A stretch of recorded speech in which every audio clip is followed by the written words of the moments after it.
Pertama-tama saya mengucapkan terima kasih rekan-rekan sudah tertib. Ya. Saya mewakili semua aparat yang ada di sini bersama-sama Pak Dandim. Betul, tujuan kami untuk menciptakan suasana yang kondusif di sini. Pak Saib hadir di sini sebagai perwakilan perusahaan. Untuk rekan-rekan semua ketahui, hari Senin kemarin sudah ada mediasi di Palangkaraya. Tidak penting itu.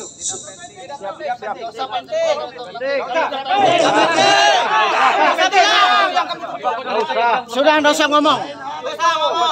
Nggak usah ngomong. Berbicara tidak ada sepatah kata pun saya keluar. Sekarang saya berbicara, hormati saya. Kami punya hak. Sama-sama kita punya hak di sini. Hak membela perusahaan. Ini hak membela perusahaan saja. Iya. Sebagai manajemen perusahaan, saya Hak membela perusahaan saja ini. Kalau Bapak sebagai mediator tidak seperti itu, Pak. Tidak di sini, Pak. Ada tempatnya nanti Bapak bisa ngomong. Itu yang mau saya sampaikan. Ini hak membela perusahaan saja. Ceritakan yang sudah ada, Pak. Jangan. Itu kami sudah tahu. Baik. Rekan-rekan silakan menyampaikan orasinya. Di sini sudah ada perwakilan perusahaan, sudah ada perwakilan pemerintah, sudah ada perwakilan dari koperasi. Silakan ditunjuk tim kecilnya. Sama-sama bermediasi di dalam. Sama seperti yang sudah dilakukan sebelum-sebelumnya. Pak Urbanus, sebelumnya juga kita pernah berhadapan di Susantri. Saya mengundang Bapak waktu itu datang rapat dipimpin oleh Forkopimda. Kita sudah sama-sama tahu mekanismenya bagaimana. Kalau kita berdebat di sini tidak akan menghasilkan. Rekan-rekan memaksakan kehendak, meminta kepada Pak Sem menelepon ke perusahaan, bisa, tapi apakah akan menyelesaikan masalah?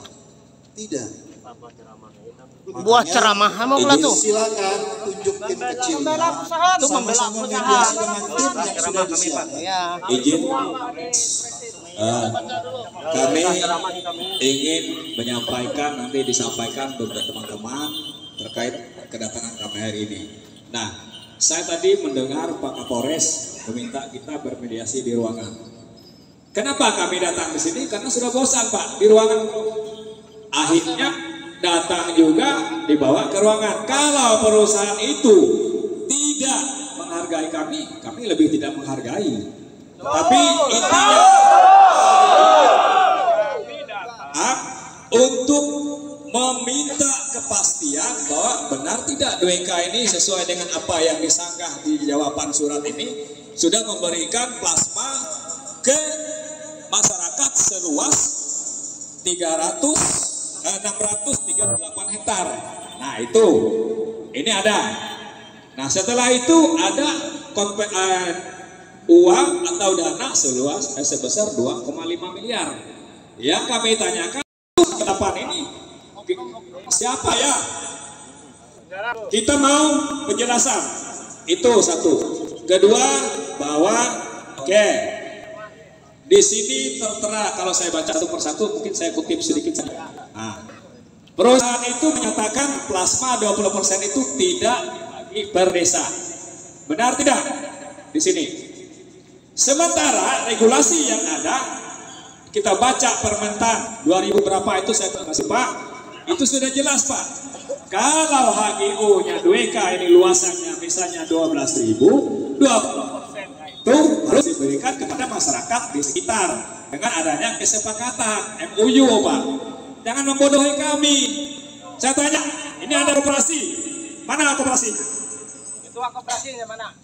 Jadi koperasi itu jangan mengambil keuntungan mengatasnamakan masyarakat.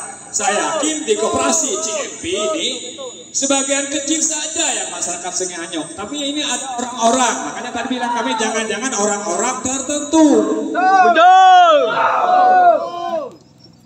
Itu keduanya. Ada satu lagi menyatakan di sini kemitraan garis miring plasma. Pak, kami masyarakat memang orang bodoh. Bodoh amat. Kami tahu kemitraan itu lahannya masyarakat yang menyediakan. Saya sudah mengalami di salah satu perusahaan di Gunung Mas. Itu kami siapkan lahan, kami menyerahkan lahan, ini perusahaan, ini DWK, tolong diterapkan, ini lahan kami, kalian yang kelola, kalian yang mendanai, nanti itu setelah panen baru dihitung berapa pengeluaran yang dikeluarkan perusahaan sebagai apalis. Bukan plasma itu hak masyarakat menerima 20% dari luasan HGU, minimal paling lambat 6 bulan harus diberikan kepada masyarakat. Jangan seperti ini 13 tahun. Bapak jangan bohong. Tahun tanam itu saya tahu, Pak. 2013. Ya. Mana izinnya? Biar Bapak bohongin saya. Kita buktikan itu tahun berapa saya tahu, Pak. Tapi izinnya itu tahun 2014. Itu kalau ada HGU-nya. Wajar saja masyarakat duduk sembunyi dan diam. Tapi karena keberadaan kami, organisasi masyarakat yang benar-benar menyuarakan suara saudara kami, khususnya warga pribumi, inilah saatnya kami berbicara.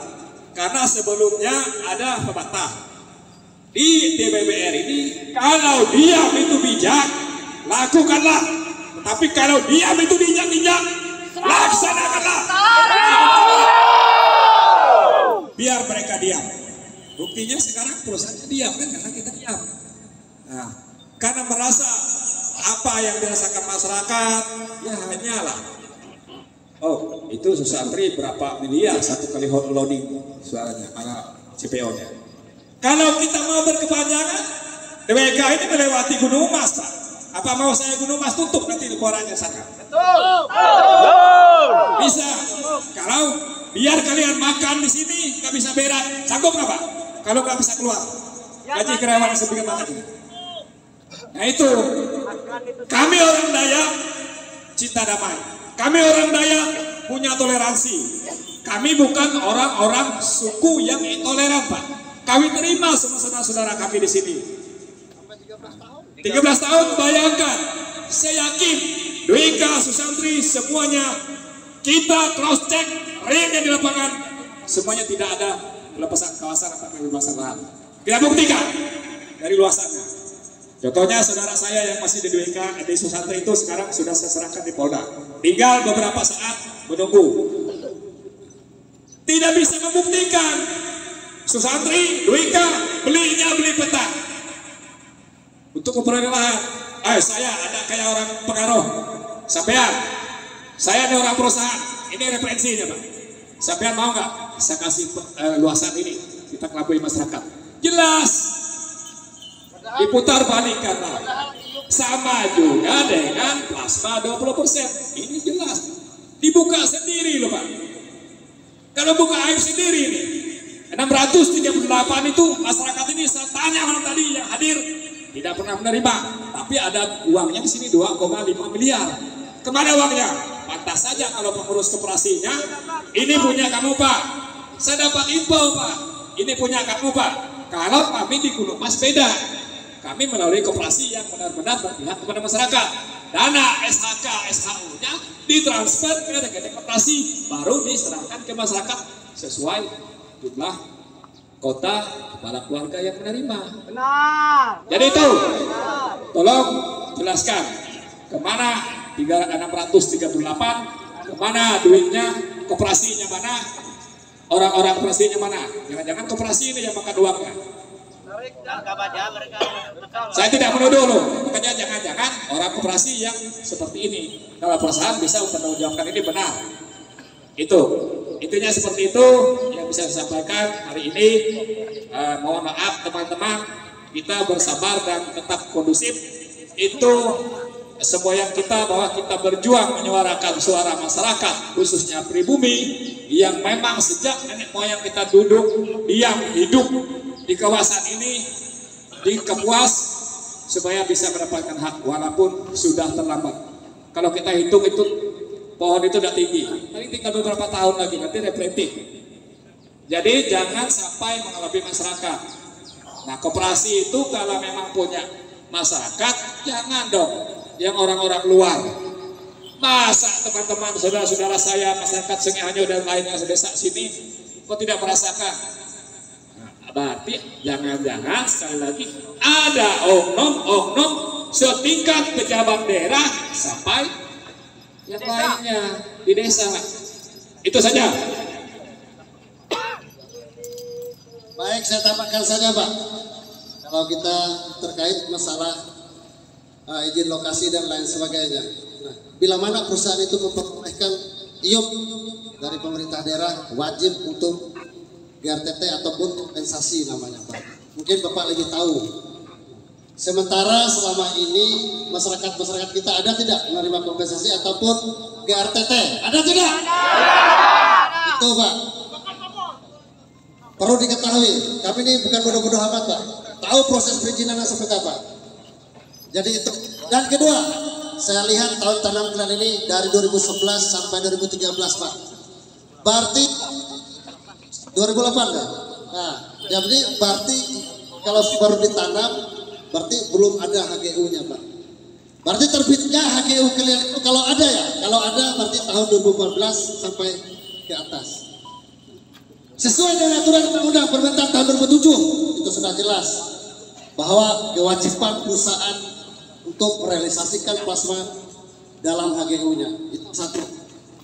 Kedua, terkait masalah 638 hektar Sungai Hanyo ada tidak menerima SHU ataupun SHK namanya? Ada tidak menerima KTA-nya, kartu tanda anggota? Ada tidak sertifikatnya? Nah, itu perlu diketahui Pak. Jadi jangan dikira kami ini bodoh-bodoh amat. Kami tahu aturannya Pak. Cuma amat yang bisa bodoh. Jadi itu harap hari ini kami tidak mau muluk-muluk. Kita minta penegasan dari pimpinan perusahaan bahwa apa namanya harus merealisasikan hak-hak dari masyarakat. Kami tidak mengambil hak kalian Pak, silahkan. Itu memang hak kalian. Selama ini pun masyarakat kita dari sampai 13 tahun Pak. Tetap. Dan juga CSR-nya di mana? Sarana air bersih dan lain sebagainya. Bina desa harus Pak, itu wajib dilaksanakan. Bagi siswa-siswa yang berprestasi Pak.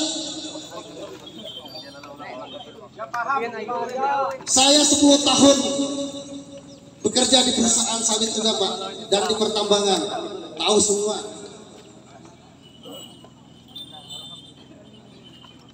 Saya tahu sudah trik-trik perusahaan seperti apa.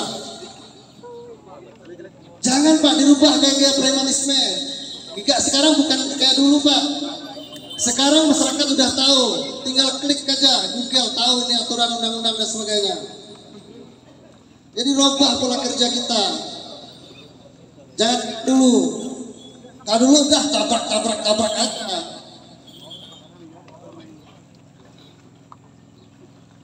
Bahkan ini banyak deh, tiba-tiba cabut ini dan itu, ketelanjuran tanda tangan lah. Ada nggak undang-undang ketelanjuran tanda tangan di sini? Tidak ada.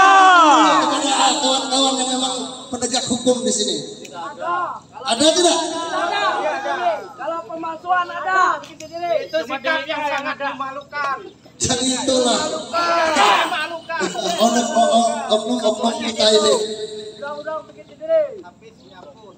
Jadi kami mengharap Bapak yang di depan kami ini betul-betul mendengar aspirasi masyarakat, betul-betul ingin memperjuangkan hak-haknya masyarakat. Kalian masih lama Pak di sini. Kalau hak masyarakat itu ada, dia pasti melindungi perusahaan ini Pak.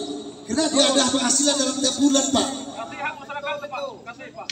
Itu masyarakat itu tidak minta dari kalian loh, dari haknya. Tapi kalau masyarakat di sini hanya jadi penonton dan haknya kalian ambil, lain lagi di hutan konservasi Pak, di pinggir sungai, di luar HGU. Sekarang regulasi keterlanjuran diputihkan kembali, diurus izinnya kembali, laksanakan 20%. Itu sudah ada aturannya Pak. Kalau Bapak bukan, kami menggurui Bapak ya, supaya Bapak tahu juga. Kalau tahu lupa kan.